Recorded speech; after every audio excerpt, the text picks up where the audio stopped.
It is July 9th, 1940. The sky over the English county of Kent is a perfect, cloudless blue. It's the kind of summer day that should be filled with the sound of children playing and the gentle hum of a peaceful countryside. But the sound filling the air today is anything but peaceful. It starts as a low drone, a distant vibration you feel in your chest before you can properly hear it. It isn't the familiar, comforting growl of a Rolls-Royce Merlin engine. This is something else. It's a discordant symphony of death, the staggered, out-of-sync rhythm of dozens of Daimler-Benz power plants. It is the sound of the German Luftwaffe. They are coming in force. A wave of Dornier bombers, protected by a swarm of sharp-nosed Messerschmitt Bf 109 fighters, their yellow noses glinting in the sun. Their target is the green fields and concrete runways of Royal Air Force Station Manston, one of Britain's most critical frontline airfields. On the ground, men scramble for cover. Anti-aircraft guns begin to bark, their shells leaving little puffs of black smoke in the blue canvas above. But everyone knows the guns are a last resort. The only thing that can truly stop a bombing raid is a fighter. And rising to meet this aerial armada is one single Supermarine Spitfire. It climbs like a homesick angel, a tiny silver glint against the vastness of the sky. From the German cockpit, it must have looked like a mistake, a single, suicidal defender against 50 or more aircraft. Had the British gone mad? Were they so beaten, so depleted, that this was all they had left? The German pilots, veterans of Poland and France, were confident. This would be over in minutes. A quick kill, then onto the real work of turning RAF Manston into a cratered moonscape. They had no way of knowing that the pilot in that lone Spitfire was Flight Lieutenant Deere. And they had no way of knowing he was about to give them the fight of their lives. This wasn't a calculated military decision. It was a moment of pure, desperate chaos. A single man, in a single machine, against an entire squadron. The odds weren't just long. They were non-existent. Mission accomplished, right? Wrong. What happened next would become the stuff of legend, a story told in hushed tones in the mess halls and pubs of Fighter Command. It was the story of how one man, with his back against the wall, decided that if he was going down, he was taking as many of them with him as possible. How could one pilot possibly make a difference against such overwhelming force? The answer to that question lies not just in the courage of the man, but in the unique pressures of the battle for Britain, the capabilities of his incredible machine, and the sheer, bloody-minded refusal to give in. To understand the impossible bravery of that single pilot, you first have to understand the place he was defending. RAF Manston wasn't just another airfield. In the summer of 1940, it was the bleeding edge of Britain's defense. Located in the northeastern corner of Kent, it was a spear tip pointing directly at occupied France, just a few minutes flying time across the English Channel. This proximity was both its greatest strength and its most terrifying weakness. For Fighter Command, Manston was an invaluable forward base. Squadrons could be rotated there for a few days at a time to be closer to the action. It allowed Spitfires and Hurricanes to intercept incoming German raids sooner, breaking them up before they could reach London or the crucial industrial centers further inland. It saved precious fuel and gave pilots more time in the combat zone. The airfield was a hive of frantic activity, 24 hours a day.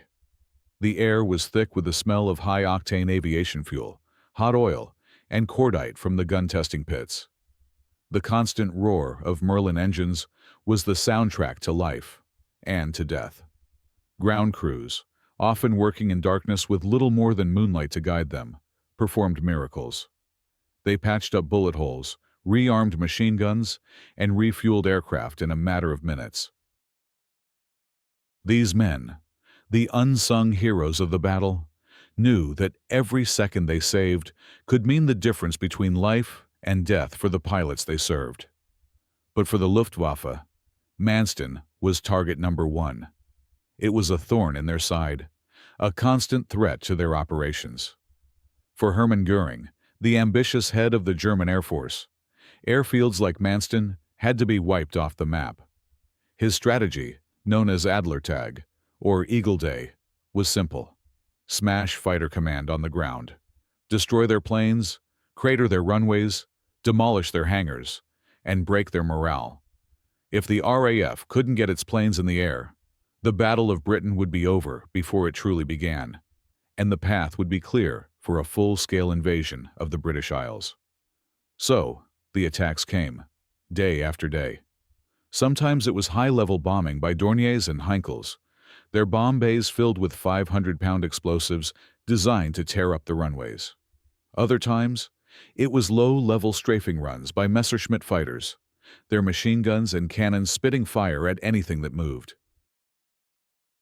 Or worse, the terrifying dive-bombing attacks by the Junkers Ju-87, the infamous Stuka. The scream of its Jericho trumpet siren was a weapon in itself, designed to sow panic and terror on the ground. Life at Manston was life on the edge. Pilots and ground crew alike were exhausted, running on adrenaline, caffeine, and a grim sense of duty. They slept when they could, often in hastily converted farmhouses or tents pitched at the edge of the field. There was a constant, gnawing tension, a feeling of being under siege. Every distant engine sound made heads turn towards the sky. The wail of the air raid siren was a daily, sometimes hourly, occurrence. The airfield was a patchwork of fresh craters and hastily filled-in holes. The hangars were skeletal ruins. Yet somehow, it kept operating. This was the world Al Deere was fighting for on that July day. He wasn't just defending a piece of land. He was defending an idea. The idea that no matter how many bombs they dropped, no matter how many planes they sent, Britain would not be broken. The runways could be repaired, the buildings could be rebuilt, but the will to fight could not be extinguished. And as he climbed alone into that blue sky, he was the living embodiment of that will. The Germans saw one plane. What they were really facing was the defiant spirit of an entire nation, concentrated into a single cockpit. So, who was this man? This pilot willing to take on an entire enemy squadron by himself? He wasn't a superhero. He was Alan Christopher Deere, a 22-year-old from Westport, New Zealand. To his friends in No. 54 Squadron, he was simply Al, or more ominously, the Killer. The nickname wasn't a reflection of a bloodthirsty nature, but of his sheer effectiveness and uncanny ability to survive situations that would have killed any ordinary pilot. In many ways, Deere was the archetypal fighter pilot of the era. He was confident, bordering on cocky, with a restless energy and a deep-seated love of flying. But beneath the bravado was a keenly analytical mind and a ferocious determination. He had come to Britain in 1937, a young man from the other side of the world, drawn by the promise of adventure and the chance to fly the most advanced aircraft in the world. He was a natural. He mastered the complexities of the Spitfire quickly, feeling more at home in its cramped cockpit than anywhere else on Earth. He understood the machine intimately, not as a collection of metal and wires, but as a living extension of his own body. By the time the Battle of Britain began, Al Deere was already a veteran. He had flown over the chaotic beaches of Dunkirk, providing air cover for the desperate evacuation of the British Expeditionary Force. It was a baptism of fire. There, he and his fellow pilots learned the brutal realities of aerial combat. They fought continuously, outnumbered and exhausted, against the battle-hardened veterans of the Luftwaffe. Deere distinguished himself immediately, scoring his first kills, but also learning just how quickly things could go wrong. He was shot down, forced to crash-land his Spitfire on a Belgian beach, and had to make his own way back to Britain via a dramatic sea rescue. The experience didn't break him. It forged him. It stripped away any romantic notions of aerial chivalry and replaced them with a cold, hard pragmatism. He learned that survival was paramount, and survival meant killing the enemy before they killed you. He also developed a reputation for being incredibly, almost supernaturally lucky. Or perhaps it wasn't luck. Perhaps it was an instinct, a sixth sense for danger that allowed him to anticipate an enemy's move a split second before it happened. He survived head-on collisions, crash landings, and bailouts that left his aircraft a twisted wreck, but somehow left him walking away, bruised and battered but alive. He seemed to have a guardian angel, a fact that both reassured and slightly unnerved his squadron mates. On one occasion, during a dogfight, his Spitfire was hit and the engine caught fire. As flames licked into the cockpit, his canopy jammed shut, trapping him inside a flying inferno. By all rights, he should have died. But through sheer brute force and desperation, he managed to wrench the canopy open, bail out at a perilously low altitude, and parachute to safety, landing just yards from where his plane had slammed into the ground. He was back at his airfield within hours, demanding another aircraft. This was the man climbing to meet the German raid over Manston. He was not a rookie, blinded by naive courage. He was a hardened survivor who knew the odds better than anyone. He knew that attacking such a large formation alone was tactical suicide. But he also knew what would happen to the airfield, to the men on the ground, his friends, if he did nothing. His decision to attack wasn't born of a death wish. It was a calculated, albeit incredibly risky, choice. He believed that the shock and surprise of a single, ferociously aggressive attacker could disrupt the enemy's rigid formation, sow confusion, and throw off the bomber's aim. It was a long shot, a desperate gamble. But Deere had built his entire career on surviving desperate gambles. And this was the biggest one yet. The machine Deere was flying that day was as much a hero of the Battle of Britain as any pilot. The Supermarine Spitfire. Even its name was evocative, suggesting a fiery, aggressive spirit. To the British public, it was a symbol of hope, a graceful, elegant savior.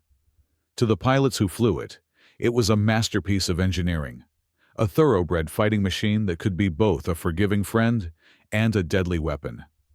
And, to the Luftwaffe pilots who faced it, it was a source of deep, grudging respect, and often of mortal fear. Designed by the brilliant R.J. Mitchell, the Spitfire was a thing of beauty.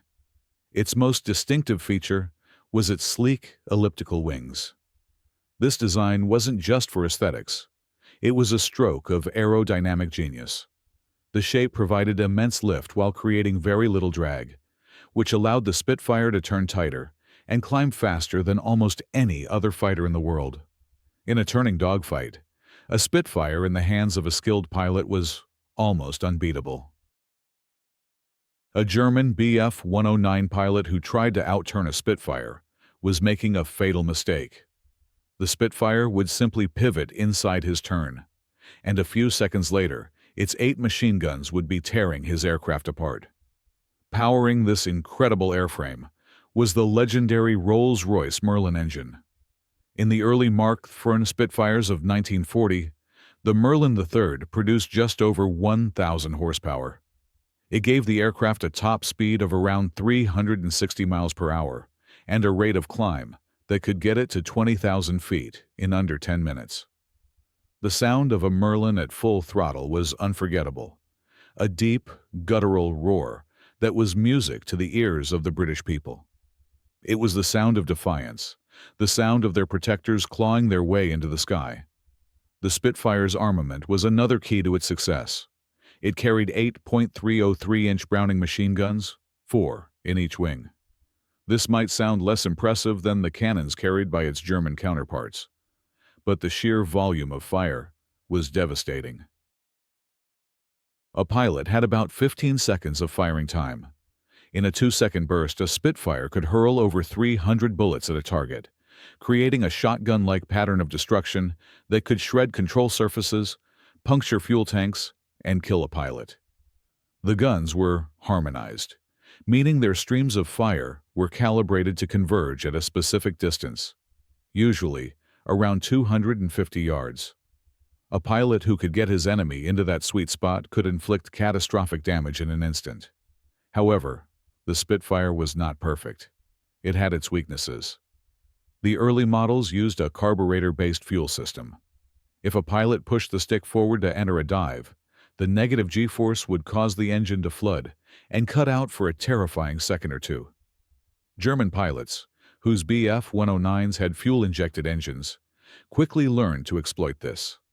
They could escape a pursuing Spitfire by simply nosing over into a dive. British pilots had to learn a counter-move, a half-roll onto their back before diving, to keep the positive G-force on the engine. The aircraft was also fragile in some ways. Its light, stressed skin construction made it fast and agile, but it couldn't absorb as much punishment as its rugged stablemate, the Hawker Hurricane. A few well-placed cannon shells from a Messerschmitt could cripple a Spitfire, but for a pilot like Deere, the Spitfire was the perfect mount. Its sensitivity and responsiveness rewarded skill and finesse.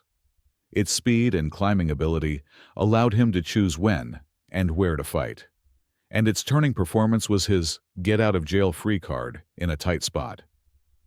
As he climbed alone towards the German formation, he wasn't just a man in a machine.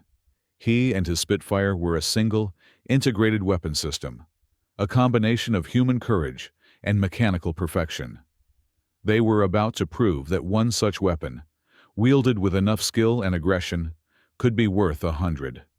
Staring down from 20,000 feet, the German pilots would have felt a surge of confidence. They were the masters of the sky. The Luftwaffe in the summer of 1940 was arguably the most powerful and experienced air force the world had ever seen. Their pilots were not fresh-faced recruits. Many were hardened veterans of the Condor Legion in the Spanish Civil War, and they had honed their skills to a razor's edge during the swift, brutal campaigns in Poland, Norway, and France. They were professional, disciplined, and utterly convinced of their own superiority. Their primary weapon was the Messerschmitt Bf-109, particularly the E or Emil variant. It was a formidable opponent for the Spitfire. In some ways, it was a better aircraft. Its Daimler-Benz DB601 engine was fuel-injected, meaning it didn't suffer the Spitfire's problem with negative G-forces. It could dive away from trouble with an ease that frustrated many an RAF pilot. It also carried a more powerful punch. The typical Bf-109 was armed with 2 machine guns mounted over the engine, and crucially, 2 20mm cannons in the wings. A single shell from one of these cannons could be devastating, capable of shattering a Spitfire's wooden propeller or tearing a huge hole in its wing spar. While the Spitfire relied on a hail of smaller bullets, the Messerschmitt delivered fewer, but much more explosive blows. In terms of tactics, the Germans were revolutionary. They had abandoned the old-fashioned, rigid V formations of 3 aircraft that the RAF was still using at the start of the battle. Instead, they flew in a loose, flexible formation of 4 aircraft called a Schwarm, which was made up of 2 pairs, or Rotten. The 2 aircraft in a rata worked together. The leader, the Rottenführer, focused on finding and attacking the enemy, while his wingman protected his tail. This simple but brilliant system allowed for mutual support, greater situational awareness, and tactical flexibility.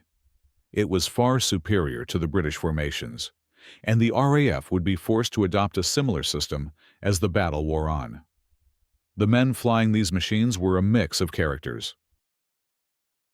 There were the seasoned aces like Adolf Galland, a charismatic and respected leader who had over 100 kills to his name by the end of the war. There were young, ambitious pilots eager to make a name for themselves and earn the coveted Knight's Cross. They were motivated by a mixture of patriotism, a belief in their cause, and the pure thrill of aerial combat. From their perspective, the British were already beaten. They had seen the RAF mauled over France. They had been told by their intelligence services and by the bombastic pronouncements of Hermann Göring that fighter command was on its last legs, down to its last few hundred planes, and with a critical shortage of pilots. The attack on Manston was supposed to be another nail in the coffin, a routine mission. The plan would have been meticulously detailed. The bombers, likely Dornier Do-17 flying pencils, or Junkers Ju-88s, would fly in a tight formation for mutual defense, their gunners scanning the skies. Above and around them would be the fighter escort, the Bf-109s, weaving back and forth, their primary job to keep the British fighters away from the precious bombers. Their target wasn't the City of London. It was the infrastructure of war. They were there to methodically dismantle the RAF's ability to fight back. As this formidable force approached the English coast, they saw the single Spitfire climbing towards them. To the German commander, it must have seemed utterly illogical. Perhaps it was a lone reconnaissance plane that had stumbled into them by accident. Or maybe a straggler, separated from his squadron. The idea that this one pilot was deliberately coming to attack them, all 50 or more of them, would have seemed absurd. It violated every rule of aerial warfare. They were the hunters. He was the prey. A quick, easy victory before the main event. They adjusted their course slightly, a few of the escorting fighters peeling away to deal with the nuisance. They were about to get a very nasty surprise. They were about to learn that in the skies over Britain, the old rules no longer applied. The German plan for the 9th of July was a classic example of the Luftwaffe's early Battle of Britain strategy. It was systematic, ruthless, and designed with a single goal in mind: to achieve air superiority over southern England as a prelude to Operation Sea Lion, the planned invasion of Britain. This wasn't about terror bombing cities. That would come later. This was a purely military operation, a chess game played at 20,000 feet, and the pawns were airfields like Manston. The architect of this strategy was, in theory, Hermann Göring. In reality, the day-to-day operations were run by his field marshals, Albert Kesselring and Hugo Sperle, commanders of Luftflotte 2 and 3 respectively. Their intelligence, however, was critically flawed. The head of Luftwaffe intelligence, Colonel Joseph Beppo Schmid, consistently underestimated the strength of the RAF. He reported that fighter command was a fragile organization, brittle and close to collapse. He misjudged British aircraft production rates, failed to appreciate the resilience of the RAF's command and control system, and believed that British pilot morale was low. This overconfidence permeated the entire German command structure. They believed the Battle of Britain would be a short, sharp affair, lasting no more than a few weeks. The mission profile for a raid like the one on Manston would have been planned in excruciating detail. Meteorologists would have provided weather forecasts for the target area and the return journey. Intelligence officers would have briefed the crews on the latest known anti-aircraft gun positions and fighter squadron deployments. The route would have been carefully chosen to minimize exposure to British radar, perhaps involving a low-level approach over the sea before popping up to attack altitude. The force itself was a carefully balanced instrument of destruction. The core of the formation was the bombers. The Dornier Do-17, with its slim fuselage, was a relatively fast, light bomber. The Junkers Ju-88 was more versatile and could carry a heavier bomb load, and was also capable of performing shallow, dive-bombing attacks. Their mission was to drop a mix of bombs. High-explosive 500 and 1,000-pound bombs were for cratering the runways, making it impossible for aircraft to take off or land. Smaller incendiary bombs were for setting fire to hangars, fuel dumps, and accommodation blocks. The goal was to create as much chaos and physical damage as possible in a very short space of time. Protecting these bombers was the most crucial part of the plan. The fighter escort, the Jagdgeschwader, was layered. Some Bf-109s would fly in close escort, sticking near the bombers like sheepdogs. This was a tactic many German fighter pilots hated, as it restricted their freedom of movement and forced them to fly at the slower speed of the bombers. A far more effective role was the free hunt, or freie Jagd. A separate group of fighters would fly well ahead of and above the main formation, seeking to engage the RAF interceptors early and draw them into a fight, clearing a path for the bombers to get through unopposed. On this day, facing only one defender, the German formation had an overwhelming tactical advantage. Their plan was simple. The escort fighters would quickly eliminate the lone Spitfire, and the bombers would then have a clear, unimpeded run at the target. They would follow their textbook procedures, lining up for the bombing run, the bombardiers peering through their Luftwaffe 7 bomb sights, making final adjustments for wind speed and altitude. For the bomber crews, it was a nerve-wracking but straightforward job. Their fate was largely in the hands of their fighter escort. For the fighter pilots, this was what they lived for. An easy kill to add to their tally, a bit of sport before the serious work began. But the entire German plan, so logical and well-structured, was built on a fundamental assumption: that their opponents would behave rationally. It did not account for the possibility of a single pilot, acting on what could only be described as a controlled tactical fury, deciding to throw the entire textbook out of the window. Deere was about to become the unpredictable variable, the spanner in the works of their meticulously planned operation. He was going to single-handedly invalidate their numerical superiority by introducing a weapon they hadn't planned for: pure, unadulterated audacity. The Germans had a plan for fighting a squadron. They had no plan for fighting a madman: the scramble. For a fighter command pilot in 1940, it was the most jarring, adrenaline-soaked moment of their existence. 1 minute, they could be in the dispersal hut, trying to read a book, playing cards, or nervously sipping a cup of tea, their ears straining for the one sound that mattered. The next, that sound would shatter the calm: the shrill, insistent ringing of a telephone, followed by a shout from the duty officer. "Squadron scramble! Angels 2-0. It was a call to action that bypassed the brain and went straight to the muscles. There was no time to think, only to react. Chairs would be kicked over, cups dropped, as pilots sprinted out of the hut and towards their waiting aircraft, pulling on helmets and gloves as they ran. The ground crew, the fitters and riggers, would already be there, having started the engine the moment the call came through. The pilot would leap onto the wing, slide into the narrow cockpit, and begin a sequence of actions that had been drilled into him until it was pure muscle memory. Straps on, oxygen mask connected, fuel on, instruments checked. A thumbs up to the ground crew, who would pull away the chocks from under the wheels.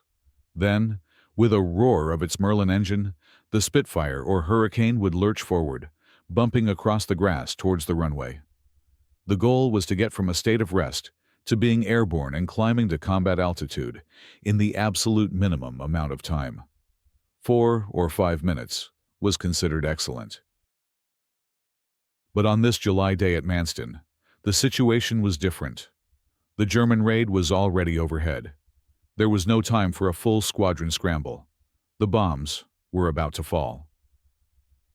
Deere was the duty pilot, sitting in his Spitfire at the edge of the field, ready for immediate takeoff. This was the readiness state. It was a lonely, tense vigil. While other pilots could relax to some degree between missions, the duty pilot had to be strapped in, engine warmed, ready to go at a moment's notice. He would have been watching the sky, listening to the crackle of the radio, a coiled spring of potential energy. When the attack came, there was no order to scramble in the traditional sense. There was just the sudden, terrifying appearance of enemy aircraft, and the urgent need for someone, anyone, to get into the air and do something. For Deere, the decision was instantaneous. He didn't wait for permission from the sector controller. He saw the enemy, and he went. Pushing the throttle forward, His Spitfire, serial number P9390, roared to life. He would have sped down the runway, the tail lifting first, then the main wheels, retracting his undercarriage as he climbed steeply, desperate to gain altitude. Altitude was life. An aircraft with an altitude advantage could dive on its opponent, building up tremendous speed and giving the attacker the initiative. A pilot caught low and slow was a sitting duck. So he climbed, his Merlin engine screaming at maximum power, his eyes scanning the sky, trying to make sense of the swarm of enemy aircraft ahead of him. He was utterly, terrifyingly alone. His squadron, number 54, wasn't there to support him.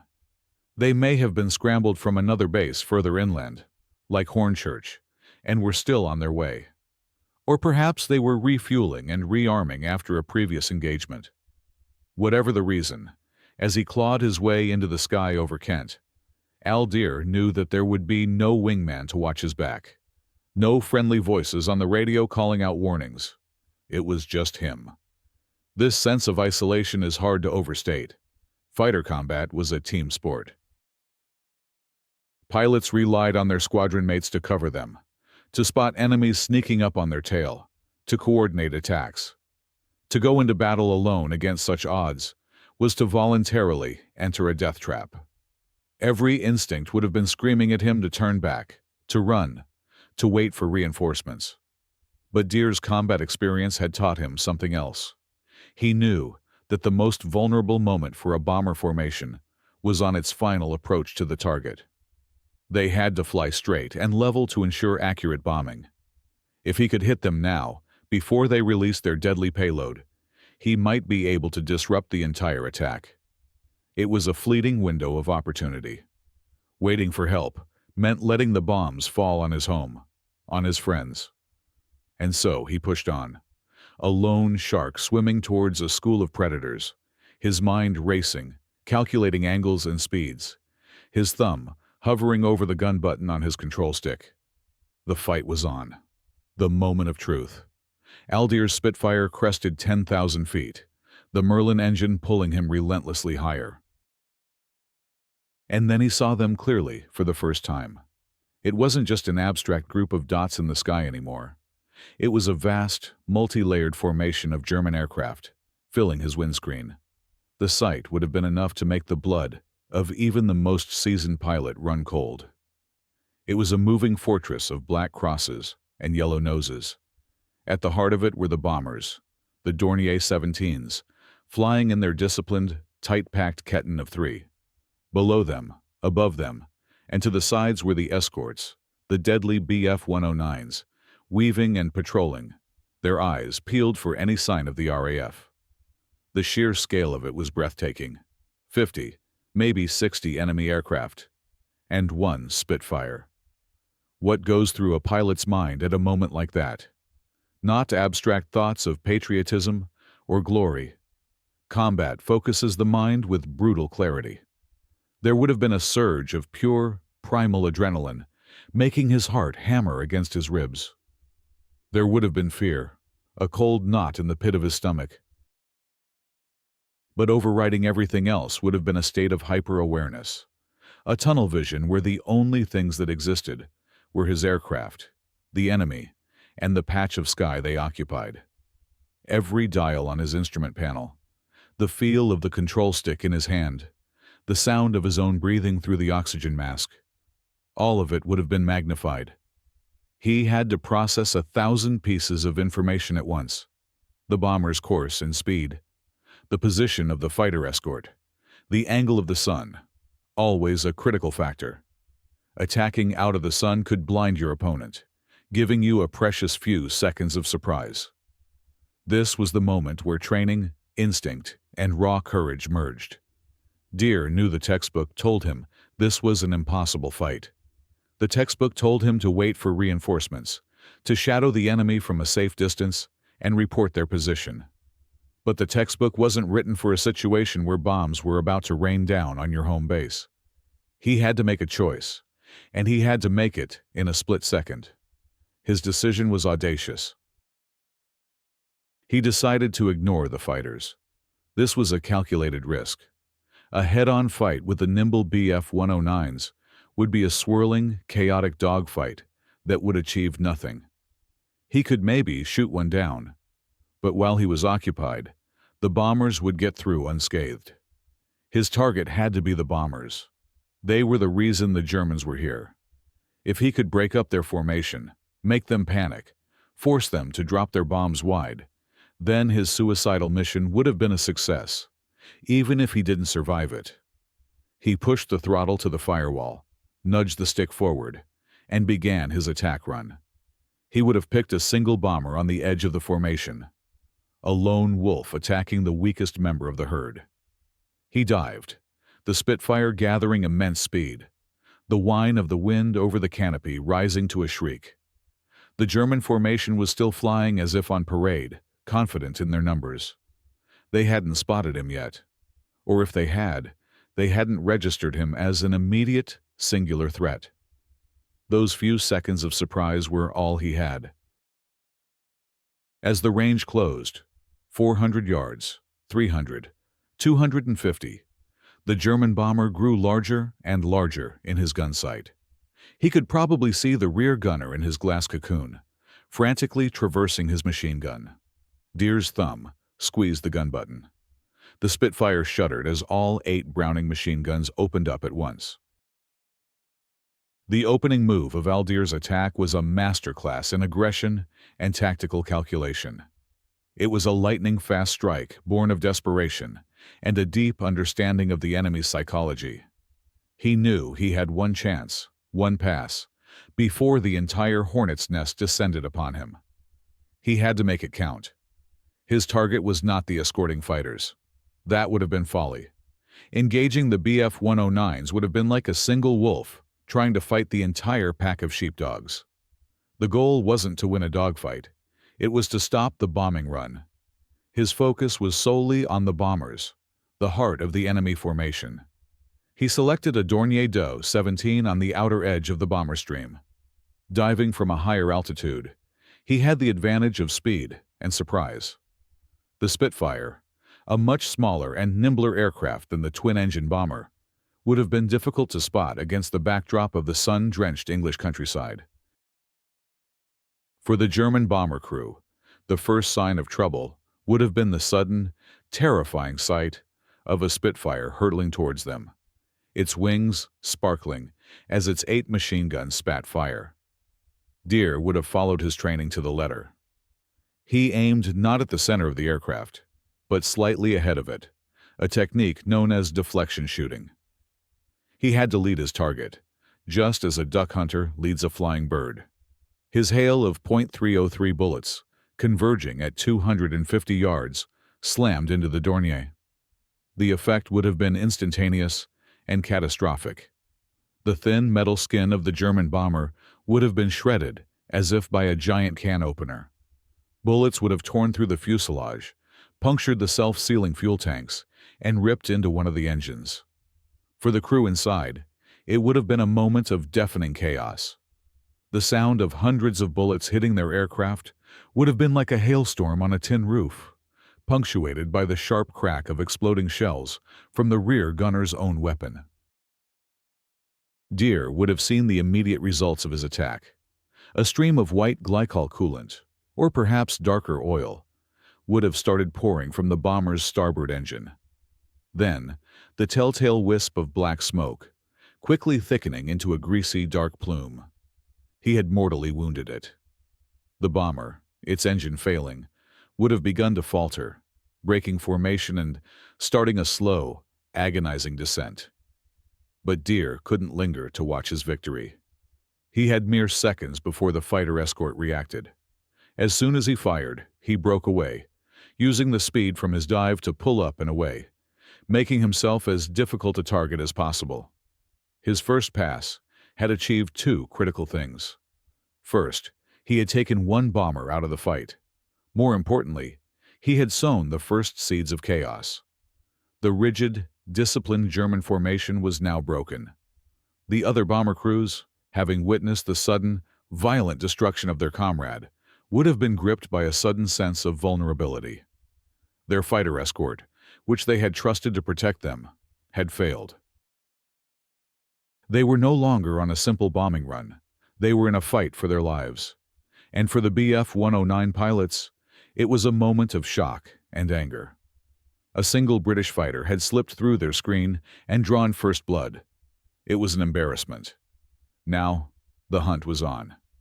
Multiple German fighters would have peeled away from the main formation, their sole focus now on destroying this incredibly audacious Spitfire pilot. Deere was no longer the hunter. He had become the hunted.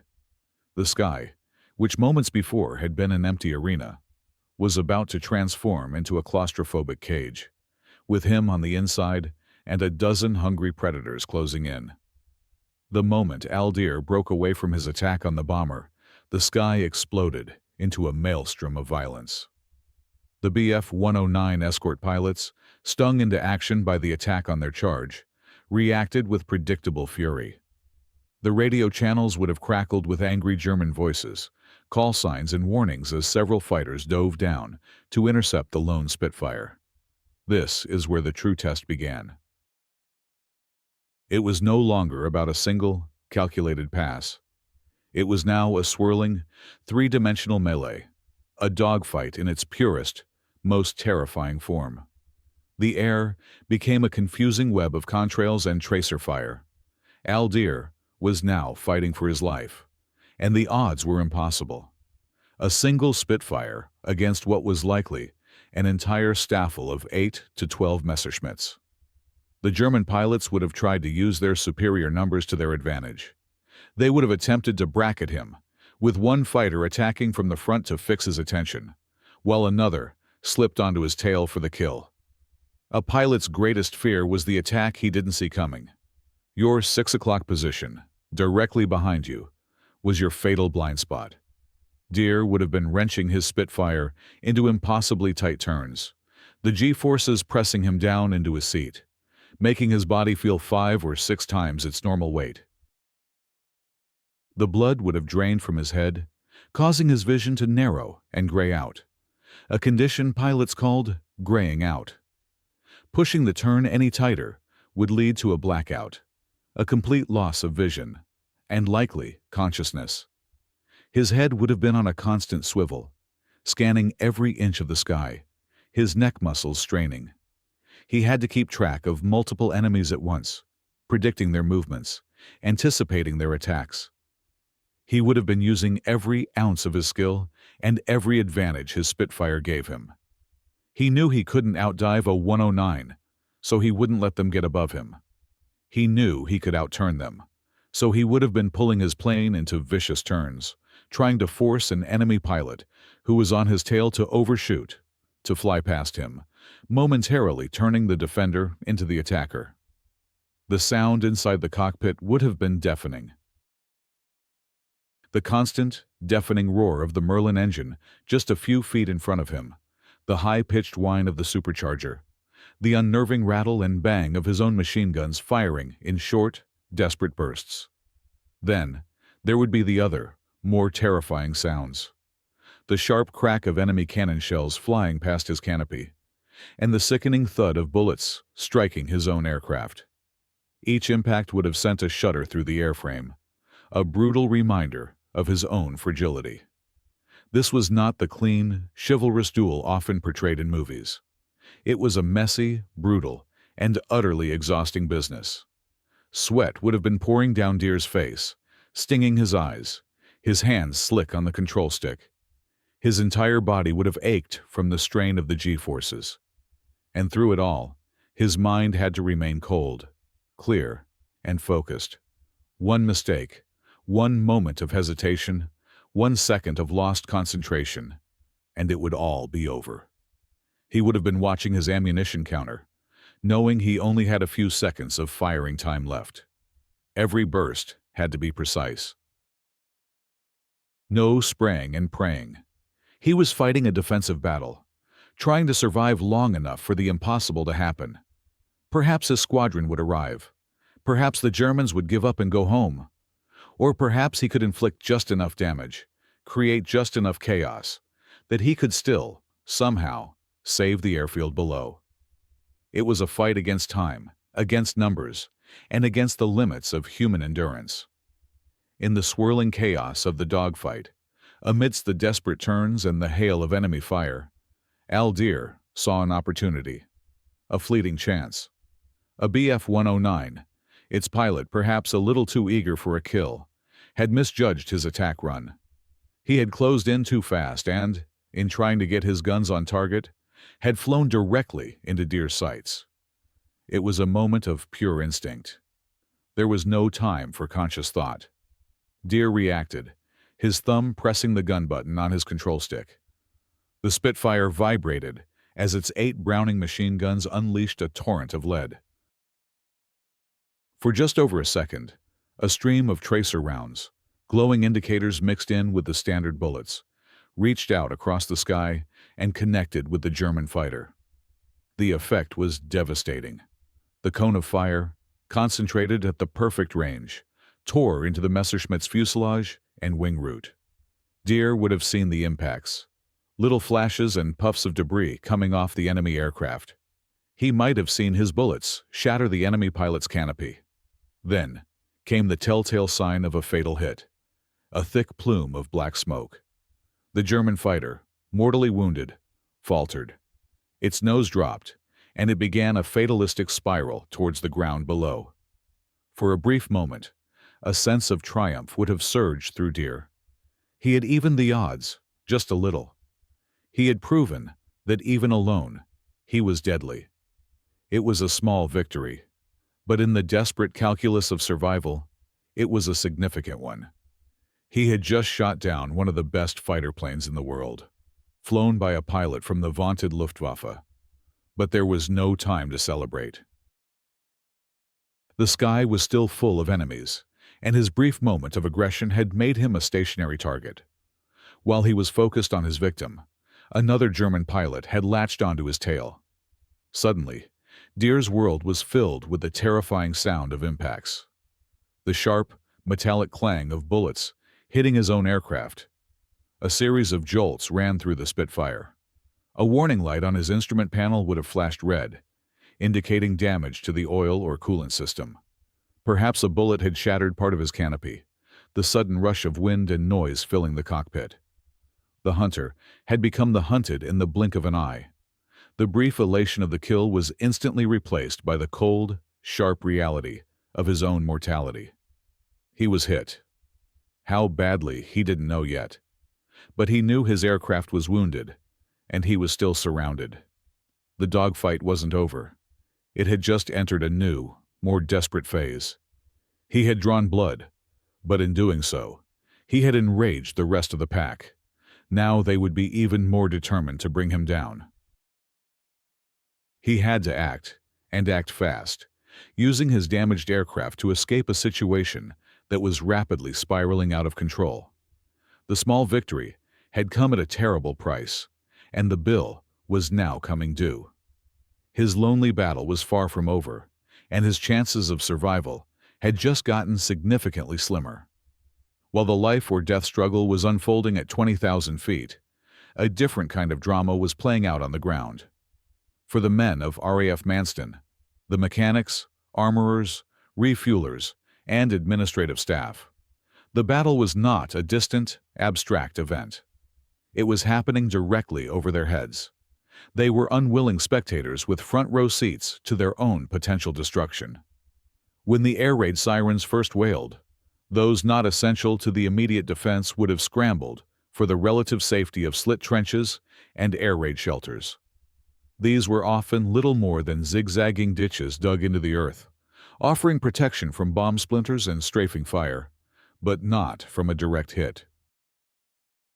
From these trenches, they would have peered up at the sky, their hearts in their mouths. They would have seen the vast German formation approaching, a menacing swarm of black insects against the blue summer sky. The sheer number of enemy aircraft would have been terrifying, a physical manifestation of the overwhelming might of the Luftwaffe. It would have felt utterly hopeless, and then they would have seen it. A single silver glint climbing to meet the horde. One Spitfire, one of theirs. A wave of mixed emotions would have swept through the men on the ground. Pride, awe, and a terrible gnawing fear for the pilot. They would have known, better than anyone, the impossible odds he was facing. They probably knew the pilot personally. They might have shared a cup of tea with him an hour before, or helped strap him into his cockpit. He wasn't just an anonymous hero. He was Al, one of their own. As the dogfight began, the sky above Manston became a stage for a terrifying ballet. The men below would have watched, their necks craned, trying to follow the twisting, turning aircraft.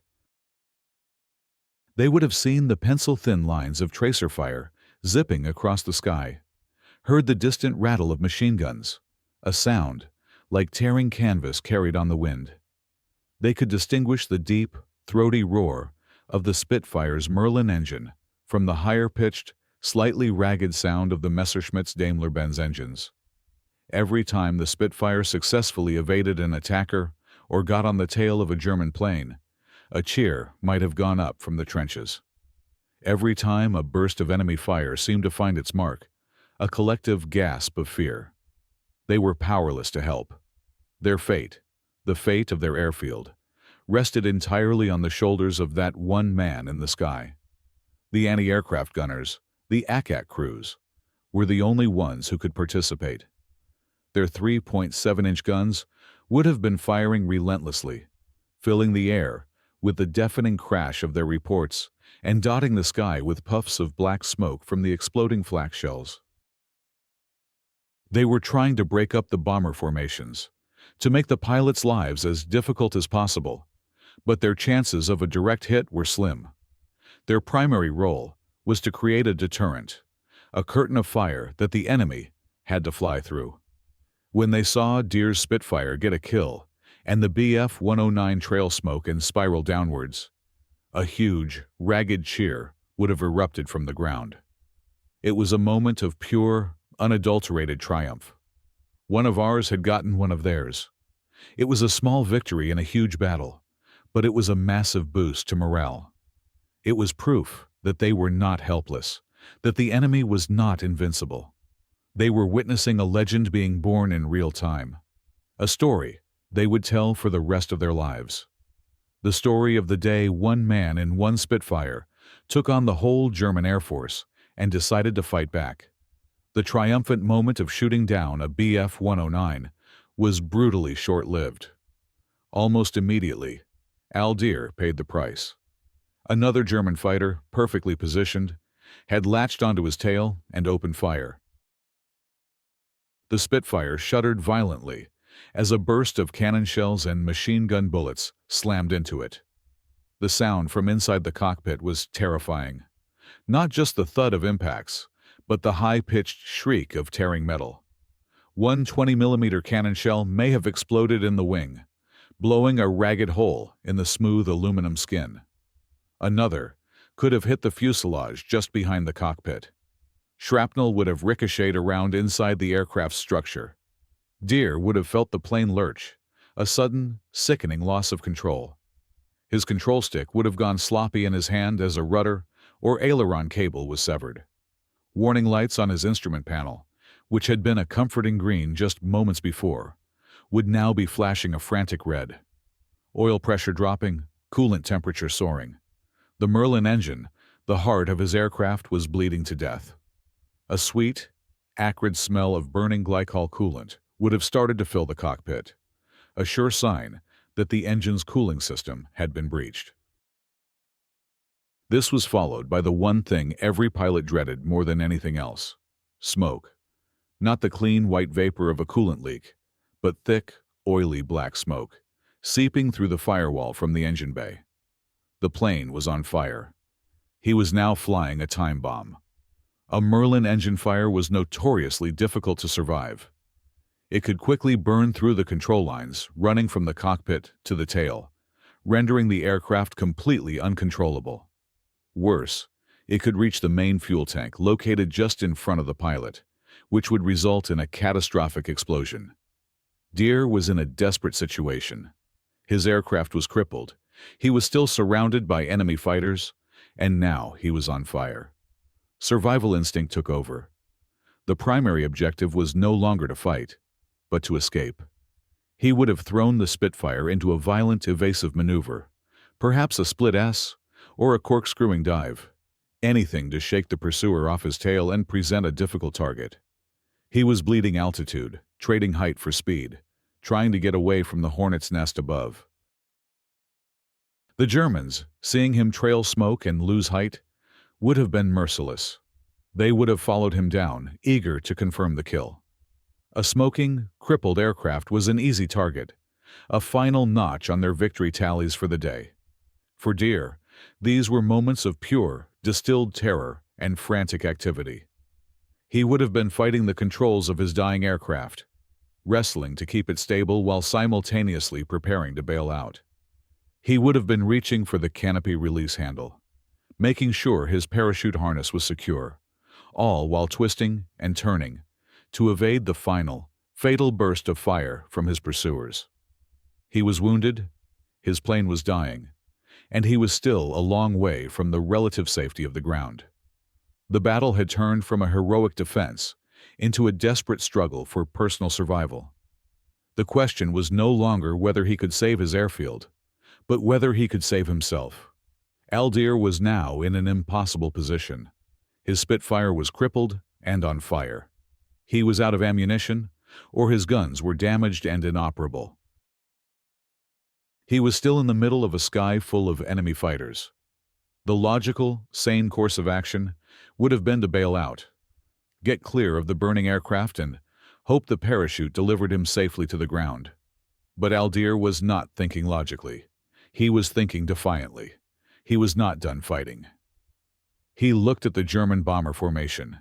They had been disrupted by his initial attack, but they were now trying to regroup, to get back into their disciplined lines for the final bombing run on Manston. The escort fighters, having seen him off, were beginning to return to their primary duty of protecting the bombers. In that moment, Deere made a decision that cemented his legend. If he couldn't shoot them, he would find another way to stop them. He still had one weapon left: his aircraft. A 2.5-ton projectile of metal and high-octane fuel, currently on fire and falling out of the sky. He decided to use his dying Spitfire as a psychological weapon, a battering ram of pure audacity. He turned his crippled plane back towards the German bomber stream. It was the act of a madman. A pilot in a smoking, burning aircraft was deliberately flying back into the heart of the enemy formation. He began to dive through their ranks. He wasn't shooting. He was just there, a flaming specter of defiance. He would have aimed his Spitfire to pass terrifyingly close to the bombers, first from one side, then from the other. Imagine the scene from the German perspective. You are a bomber pilot, focused on lining up your target. Suddenly, a British fighter, which you thought had been shot down, appears out of nowhere, trailing smoke and flames, and hurtles directly towards you. The pilot's natural, human instinct is to flinch, to break formation, to pull away from the perceived threat of a mid-air collision. And that's exactly what happened. Deere's terrifying, ghost-like passes through the formation caused bomber pilots to swerve violently. The rigid German discipline, the key to their bombing accuracy, completely fell apart. Pilots, unnerved by this seemingly possessed British pilot, were no longer focused on their bomb sights. They were focused on survival. Their neat, orderly lines broke into a scattered, panicked gaggle of individual aircraft. This was tactical genius, born of sheer desperation. Deere had realized he could achieve with fear what he could no longer achieve with bullets. He was a single, wounded shark. But by swimming aggressively through the school of fish, he was causing them to scatter in every direction. The escorting Bf-109 pilots would have been completely bewildered. What was this British pilot doing? Was he trying to ram someone? Had he gone insane? His actions were so far outside the normal rules of engagement that they didn't know how to react. They would have been hesitant to close in and shoot at him for fear of hitting one of their own bombers in the chaotic, scattered formation.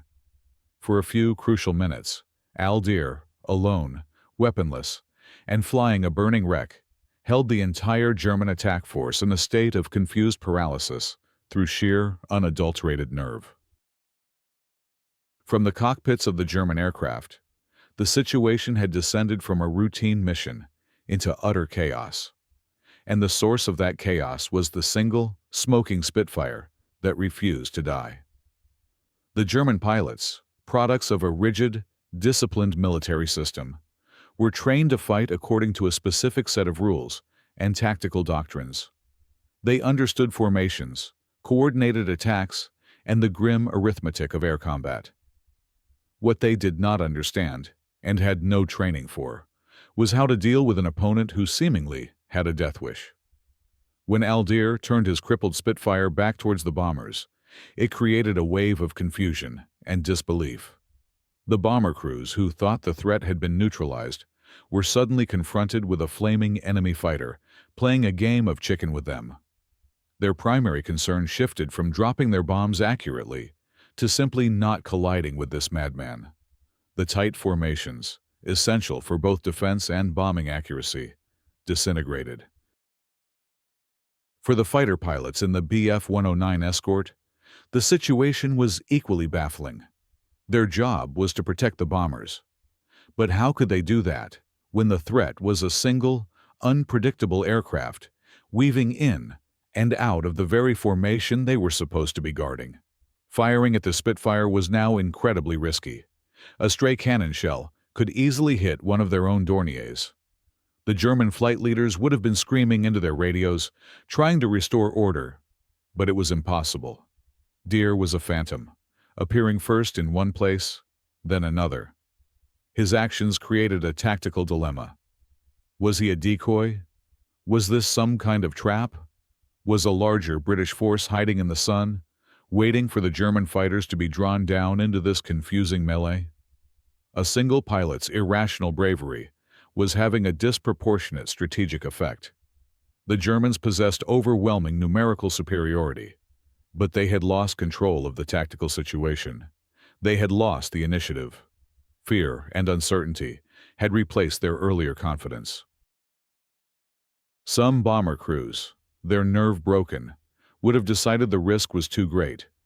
They would have jettisoned their bombs early, letting them fall harmlessly into the fields of Kent or the English Channel, and turned for the relative safety of their bases in France. Others, trying to continue the mission, would have found it impossible to line up for a proper bombing run amidst the chaos. Their aim would have been thrown off, their bombs scattered inaccurately around the perimeter of the airfield, failing to hit the critical runways and infrastructure. Deere's one-man campaign of psychological warfare was working. He had single-handedly disrupted and effectively defeated a major bombing raid without firing a single shot in this final phase. He had turned the Germans' greatest strength, their numbers and discipline, into a weakness. Their rigid adherence to formation flying made them vulnerable to this kind of unpredictable, chaotic disruption. They were a finely tuned machine, and he was the single grain of sand that had brought the entire mechanism grinding to a halt. The psychological impact on the German crews would have been significant. They had come to England expecting to face a beaten and demoralized enemy. Instead, they had encountered a pilot who not only refused to be beaten, but who seemed to fight with even greater ferocity when his aircraft was on fire and falling apart. This was not the kind of enemy their training had prepared them for. It was a sign, a small but significant one, that this battle for Britain was going to be unlike anything they had ever experienced before. The climax of this incredible solo engagement was an act of pure, unadulterated desperation that would go down in aviation history. Deere's Spitfire was dying. The fire in the engine was growing worse, the controls were barely responsive, and he knew he had only seconds left before the aircraft became completely uncontrollable or exploded. He had successfully broken up the bomber formation, but there were still dozens of enemy planes in the sky, and some of the Bf-109 pilots were now closing in again, determined to finish him off. 1BF-109 in particular was pressing its attack, its pilot skillfully maneuvering onto Deere's tail for the final kill. Deere, wrestling with his crippled plane, knew he couldn't outfly him. He couldn't escape. Bailing out now would mean being a helpless target, dangling from a parachute while the enraged German pilot likely strafed him. In that split second, with no other options left, Deere made a final, defiant choice. If he was going down, he wasn't going alone. He decided to ram his opponent. It was the ultimate act of a cornered fighter. He wrenched his failing Spitfire around, forcing it into a tight, shuddering turn. He was no longer trying to aim with his gun sight. He was aiming the entire aircraft. He put the nose of his Spitfire directly on a collision course with the attacking Messerschmitt. The German pilot, coming in for what he thought was an easy kill on a crippled plane, was suddenly confronted with his target, turning to face him, head-on. Two aircraft, each traveling at over 300 miles per hour, were now hurtling towards each other.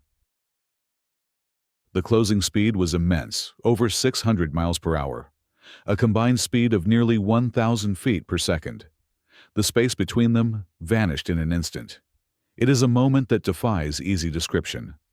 For both pilots, the other aircraft would have grown from a small dot to a terrifying, all-encompassing shape in the blink of an eye. There was no time for a detailed thought process, only for a primal, instinctive reaction. The German pilot, faced with the unbelievable reality of an enemy actively trying to collide with him, would have reacted instinctively, yanking his control stick back to try and avoid the impact. Deere held his course. At the very last second, there was a deafening, catastrophic impact. It wasn't a clean, head-on collision. More likely, the propeller of Deere's Spitfire, a spinning disc of solid metal, sliced into the wing or tail of the Messerschmitt. Or perhaps the two aircraft's wings clipped each other. The forces involved were astronomical. The sound would have been a sickening crunch of tearing metal, audible even over the roar of the engines. The impact sent both aircraft reeling, mortally wounded, and now completely out of control. Deere's desperate gamble had paid off. He had taken his enemy down with him. But his own part in the battle was now finally over. His Spitfire, already on fire, and now structurally shattered, was doomed. The fight was over. The struggle for survival had just begun.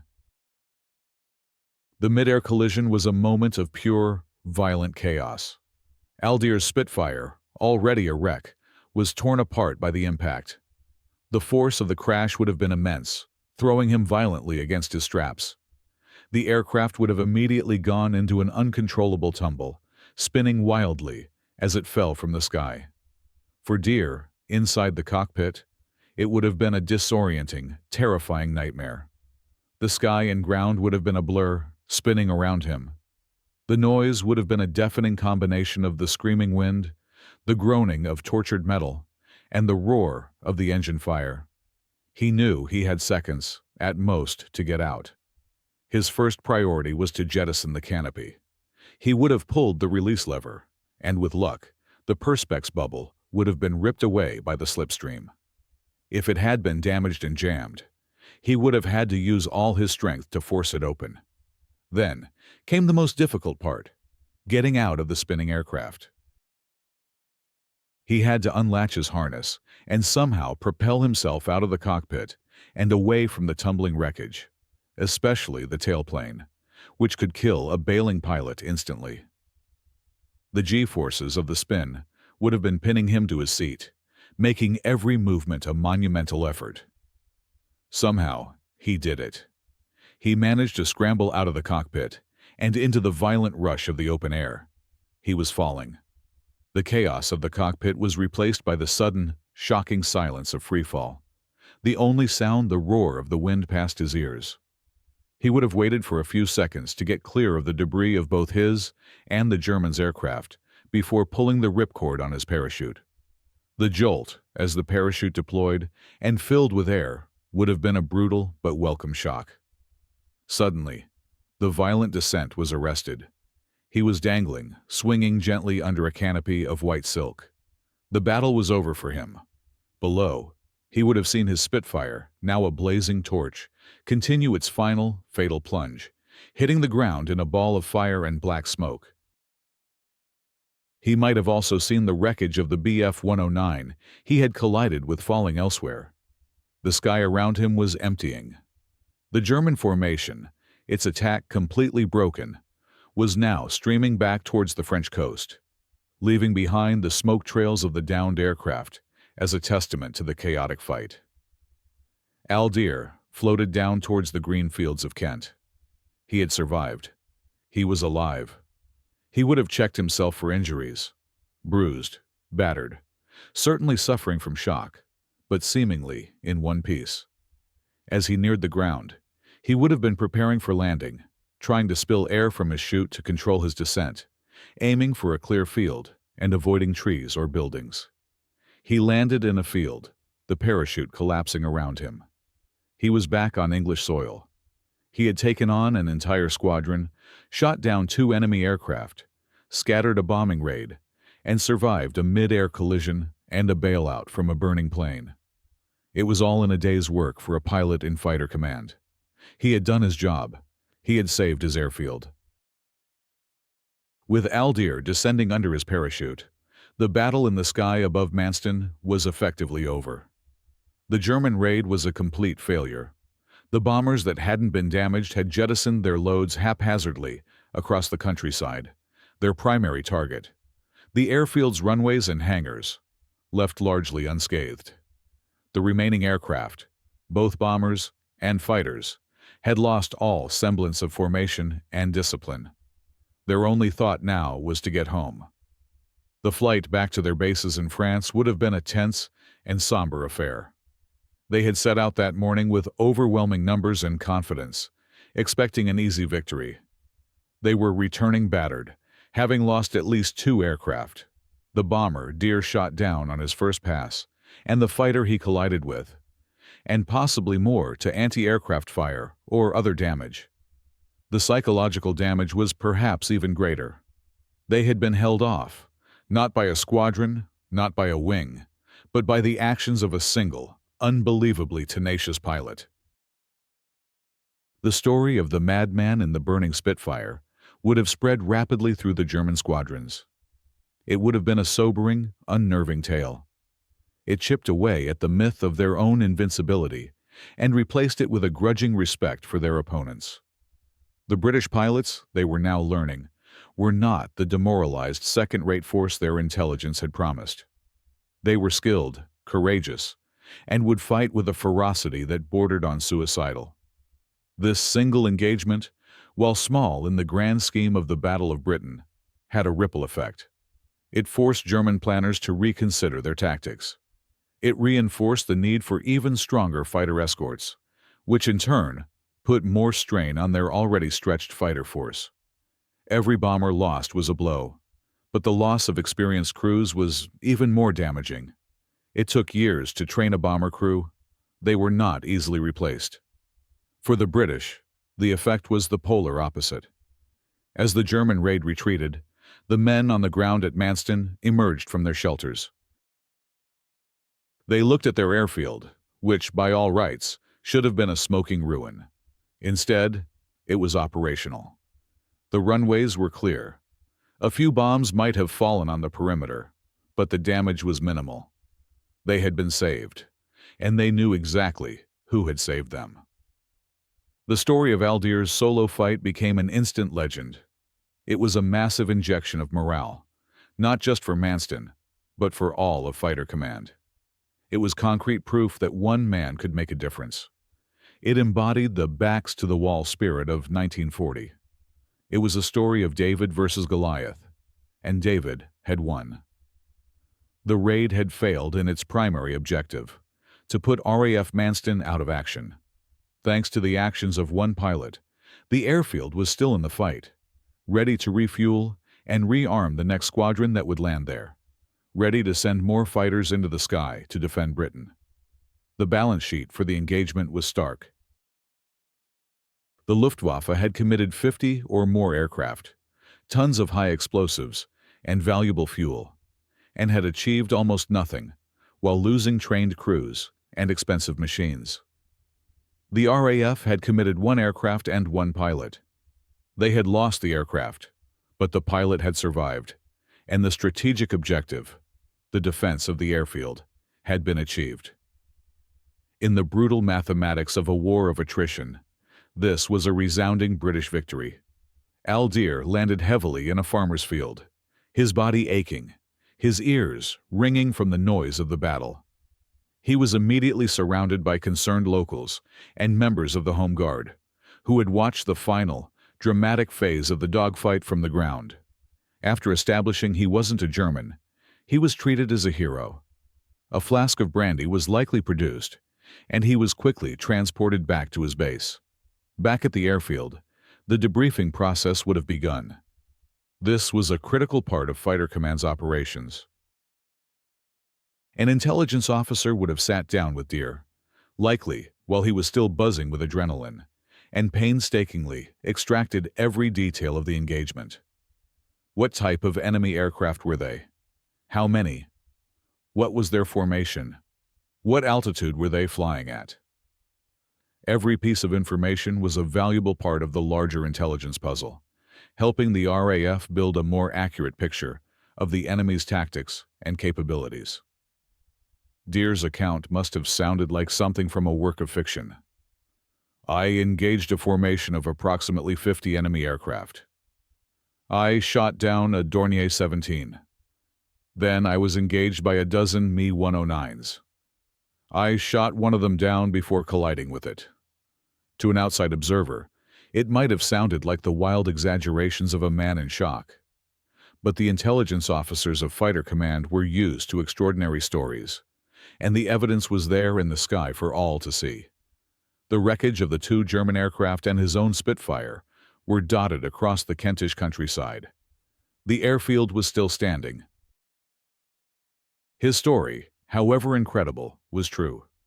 The news of his exploits spread like wildfire. It was exactly the kind of story that Britain needed to hear in the dark days of 1940. It was a story of individual heroism, of defiance against impossible odds. It was picked up by the newspapers and broadcast on the BBC. For a public weary of news of retreats and defeats, the story of the lone Spitfire pilot was a ray of light. It helped to create the enduring image of the few, the small band of pilots upon whom the fate of the nation rested. For Deere, the aftermath was more prosaic. He would have been checked over by the medical officer, treated for any minor injuries, and likely told to get some rest. But rest was a luxury few pilots could afford. There was a desperate shortage of experienced pilots, and men like Deere were too valuable to be on the ground for long. Within a day or two, he would have been assigned a new Spitfire and would have been back on the flight line, waiting for the scramble bell to ring again. The battle was a relentless, grinding machine that consumed aircraft and pilots at an alarming rate. His incredible solo action was just one sortie among many. Before the Battle of Britain was over, Deere would be shot down several more times, would have more hair-raising escapes, and would increase his tally of enemy aircraft destroyed. His reputation as a survivor, as a man who seemed to live a charmed life, was now set in stone. He had faced the worst the Luftwaffe could throw at him, alone, and had not only survived, but had emerged victorious. It gave him and the pilots around him a psychological edge, a belief that no matter how bad things got, they could still win. The official recognition for Deere's actions, and for his continued heroism throughout the Battle of Britain and beyond, came in the form of medals and citations. For his exploits over Dunkirk and in the early stages of the Battle of Britain, he was awarded the Distinguished Flying Cross, DFC. The citation for such an award would have been a masterpiece of British understatement, likely mentioning his great courage and determination, and his success in destroying a certain number of enemy aircraft. The language was always formal, clinical, and rarely captured the sheer terror and chaos of the events it described. Later in the battle, he would be awarded a bar to his DFC, the equivalent of receiving the same medal a second time, for his continued success and bravery. These medals were more than just pieces of metal and ribbon. They were a formal acknowledgement by the highest levels of command of a pilot's extraordinary service. They were presented at investiture ceremonies, often by the king himself at Buckingham Palace. For a young man from New Zealand, this was a significant honor. But beyond the official awards, his actions had a more immediate and important impact on the way the RAF viewed the battle. The engagement was a perfect, if extreme, example of the core tenets of Air Chief Marshal Hugh Dowding's air defense system. Dowding, the brilliant and often difficult commander of Fighter Command, had built a system that relied on technology and strategy, not just brute force. The system involved a chain of radar stations, chain home, to provide early warning, a network of observers on the ground to track enemy formations once they crossed the coast, and a sophisticated command and control structure to filter this information and direct the fighter squadrons to the right place at the right time. The goal was to avoid sending up huge, wasteful patrols. Instead, Dowding wanted to scramble his squadrons with precise instructions, allowing them to intercept the enemy with the advantages of height and position. Deere's fight, however, also highlighted the system's limitations and the vital importance of individual initiative. The system was designed to get the fighters into the air, but once combat was joined, it was down to the skill, aggression, and courage of the individual pilot. Deere had not been ordered to attack a formation of 50 aircraft alone. His decision was a man-on-the-spot judgment call, based on the immediate tactical situation. His success vindicated the RAF's training ethos, which, unlike the more rigid German system, encouraged pilots to be flexible and to seize the initiative. His lone wolf action was an outlier, but it perfectly demonstrated the fighting spirit that Dowding knew was his ultimate trump card. Technology and systems were vital, but they were useless without men like Deere to make them work. The story also served as a powerful piece of propaganda, both internally for the RAF and externally for the public. It reinforced the narrative of the plucky, outnumbered British pilot, outwitting and outfighting the robotic, goose-stepping German hordes. While an oversimplification, this narrative was a crucial tool for maintaining morale during the darkest days of the war. Deere became, for a time, the living embodiment of that spirit.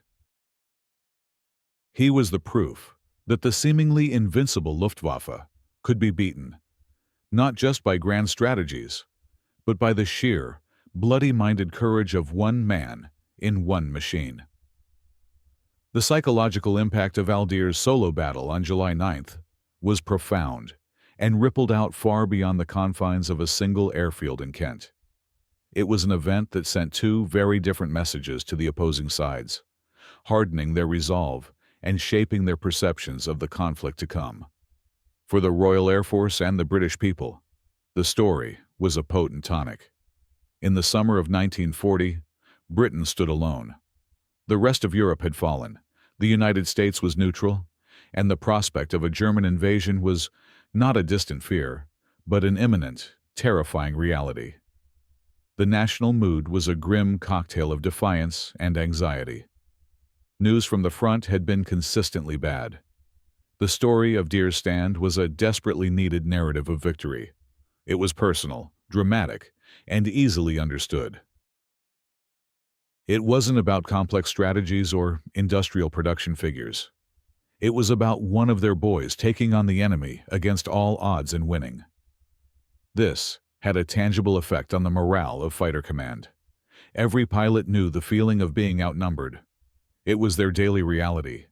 Deere's story transformed that reality from a source of fear into a badge of honor.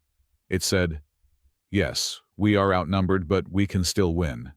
One of us is worth 10 of them." It fostered a culture of aggressive self-belief.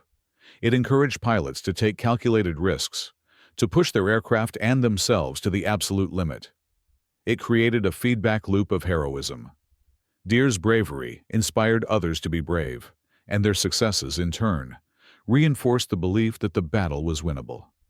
For the Luftwaffe, the psychological impact was the mirror opposite.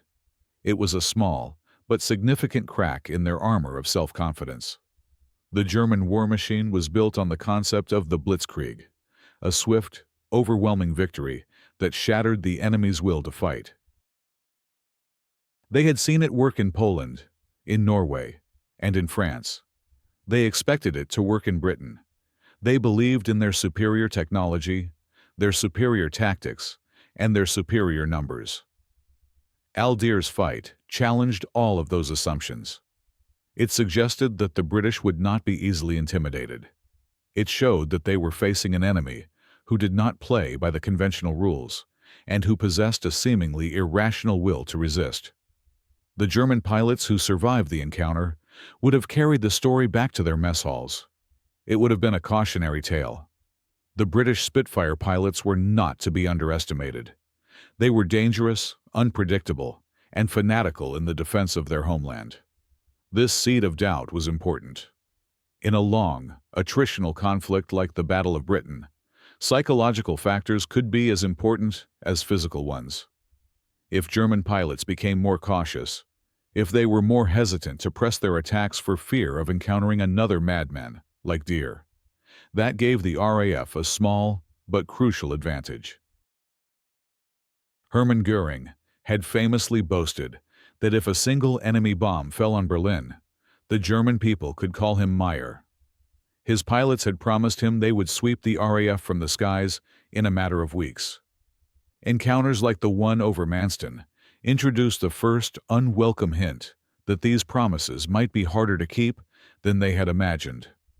It showed them that this was not a war against a government or an army, but against an entire people, embodied by the fierce, unyielding spirit of pilots like Deere. The incredible dogfight over Manston on July 9th was not an isolated incident in the career of Deere. It was merely the most dramatic chapter in a story filled with narrow escapes and acts of unbelievable courage. His combat career did not end in 1940. He continued to fly and fight throughout the war, and his reputation as a lucky pilot who could survive anything grew with each new mission. His luck, of course, was a combination of exceptional skill, lightning-fast reflexes, and an almost preternatural sense of situational awareness. He seemed to know where trouble would come from before it arrived, but even that couldn't always save him. He was shot down a total of 9 times during his career. Each incident was a story in itself.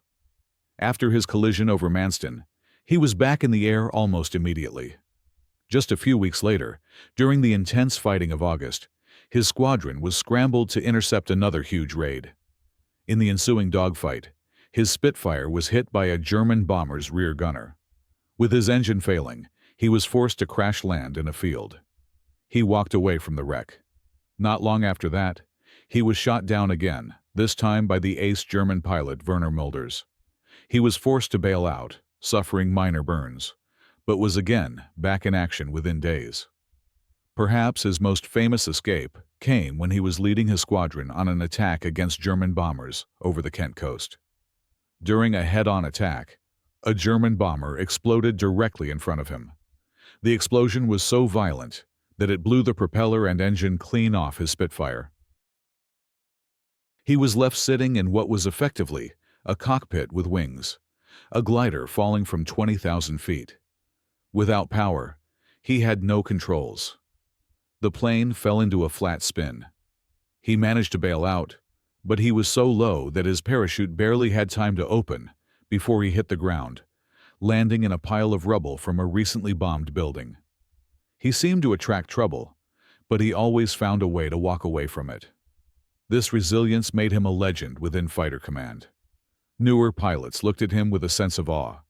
He was living proof that you could go through the hell of aerial combat and come out the other side. His survival was a source of hope.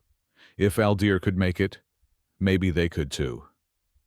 He finished the Battle of Britain as a double ace, with more than 10 confirmed kills. He went on to command his own squadron, and later a wing, leading other pilots into battle. He flew different marks of Spitfire, took part in the offensive sweeps over France in 1941 and 1942, and continued to serve with distinction. His story is a reminder that heroes are not born in a single moment of bravery. They are forged over time, through repeated acts of courage, through endurance, and through the refusal to give up, even when faced with overwhelming odds, time and time again. The fight over Manston was his defining moment, the one that made him a public name. But for Al Deere, it was just another day at the office, another chapter in a long and extraordinary war. As with all great wartime legends, the story of Al Deere's solo fight has been told and retold so many times that a certain amount of myth has inevitably become intertwined with the reality. In the heat of battle, with adrenaline pumping and events unfolding in a chaotic blur, perfect recall is impossible. The fog of war applies as much to a single pilot in a dogfight as it does to a general commanding an army. So, it is worth asking, did it happen exactly as the legend says? Was he truly, completely alone? The official records and Deere's own accounts are the primary sources, and they confirm the core of the story. He was the duty pilot. He took off alone, and he engaged the enemy formation before any other friendly aircraft were on the scene. The timings of the raid and the scramble orders for other squadrons support the fact that he was the first and, for a crucial period, the only defender.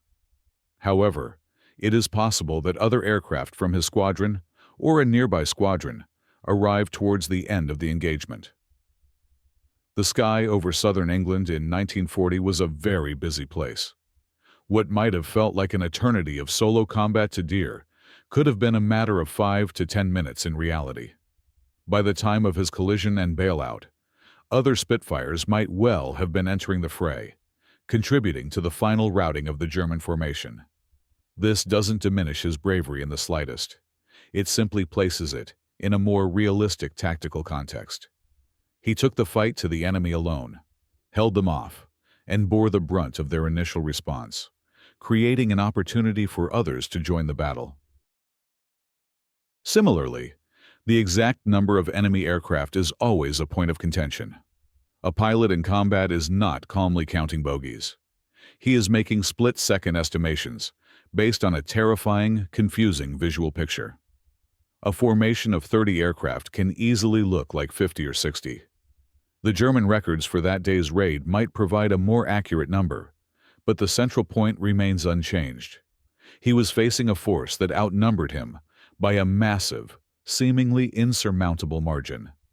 The most dramatic part of the story, the deliberate ramming, also deserves a closer look.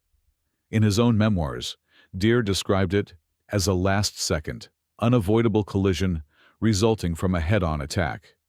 The legend has polished this into a deliberate act of ramming, a final, suicidal gesture of defiance. The truth likely lies somewhere in between. In a head-on pass, with both aircraft maneuvering violently, the line between an accidental collision and a deliberate ram becomes incredibly thin. Deere certainly put his aircraft on a collision course. Whether he intended to physically strike the enemy or simply force him to break off by an act of supreme chicken is a question only he could have answered.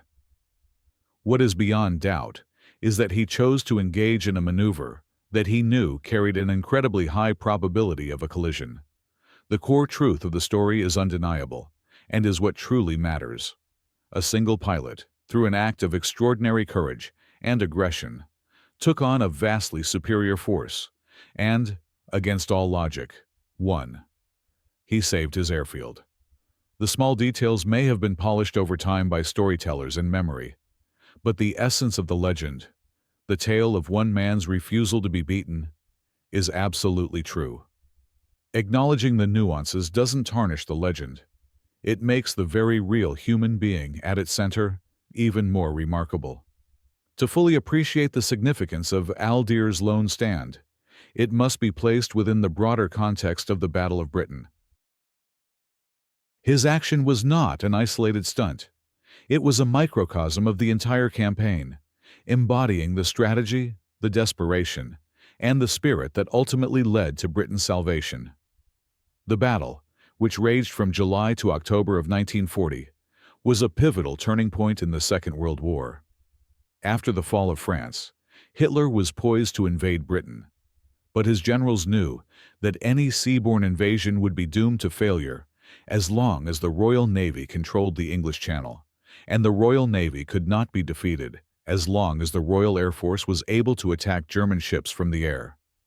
Therefore, the first and most critical objective for Germany was to achieve air superiority.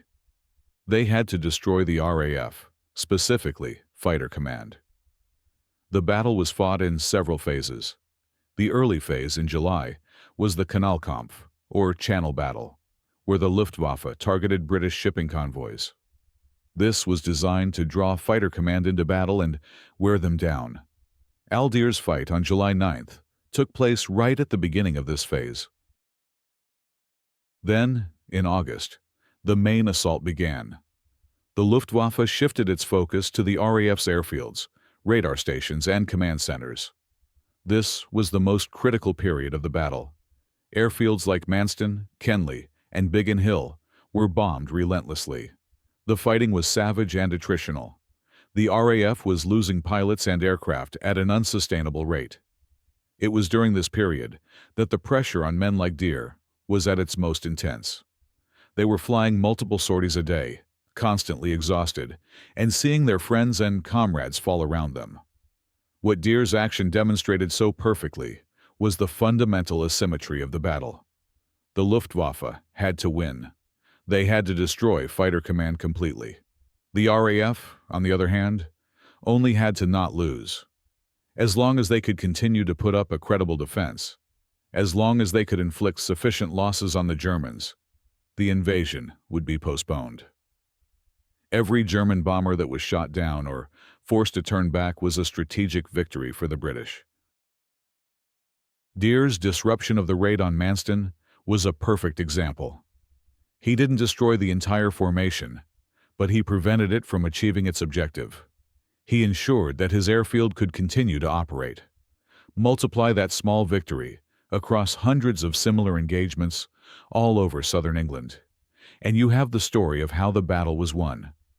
His fight also highlighted the crucial home field advantage. German pilots shot down over England were captured and out of the war.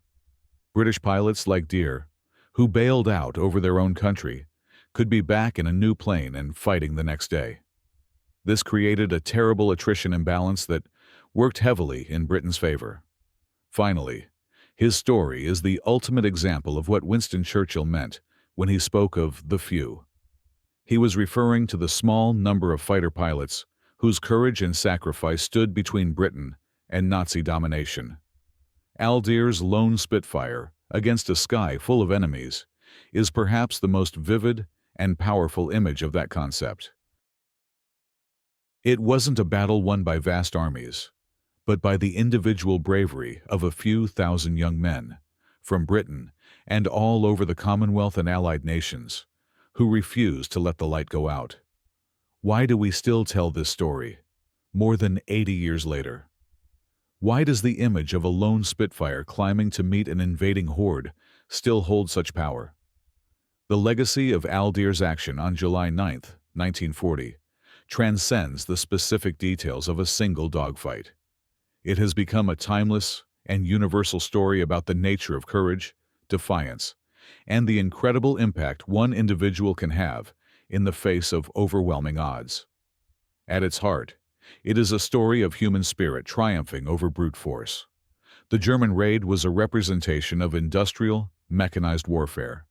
It was a carefully planned, numerically superior force, designed to crush its objective through sheer weight and power. Deere represented something else entirely. He represented the unpredictable, unquantifiable power of human will. His actions cannot be explained by tactics or strategy alone. They were driven by a refusal to accept defeat, a deep-seated instinct to protect his home and his comrades, and a level of personal bravery that bordered on the sublime. This is a narrative that resonates deeply with our fundamental sense of right and wrong, of the underdog taking on the bully. It is the David and Goliath myth retold with Merlin engines and machine guns. The story also serves as a powerful symbol for the entire Battle of Britain, and indeed, for Britain's wartime experience. The image of the island nation standing alone against a seemingly invincible Nazi empire is perfectly encapsulated in the image of Deere's single Spitfire. It reinforces a powerful national identity built on resilience, stubbornness, and courage in the face of adversity. For pilots and military strategists, the story remains a potent lesson in asymmetric warfare and the importance of morale. It demonstrates that an enemy's will to fight can be attacked just as effectively as their physical assets. Deere's psychological disruption of the bomber formation was as effective as shooting them down. It teaches that audacity and surprise can sometimes be more powerful weapons than numbers and firepower. But perhaps the most enduring part of the legacy is the inspiration it provides. The story of Deere reminds us that history is not just made by kings, generals, and politicians making grand decisions. It is also made by ordinary people. A 22-year-old from New Zealand, who, when faced with an extraordinary moment, make the choice to act with extraordinary courage. It tells us that in the darkest of times, when all seems lost and the odds seem impossible, the actions of a single, determined individual can change the course of events. That is why the legend endures. It's more than just a war story. It is a testament to the enduring power of the human spirit, to look into the face of annihilation, and not only to refuse to blink, but to fight back.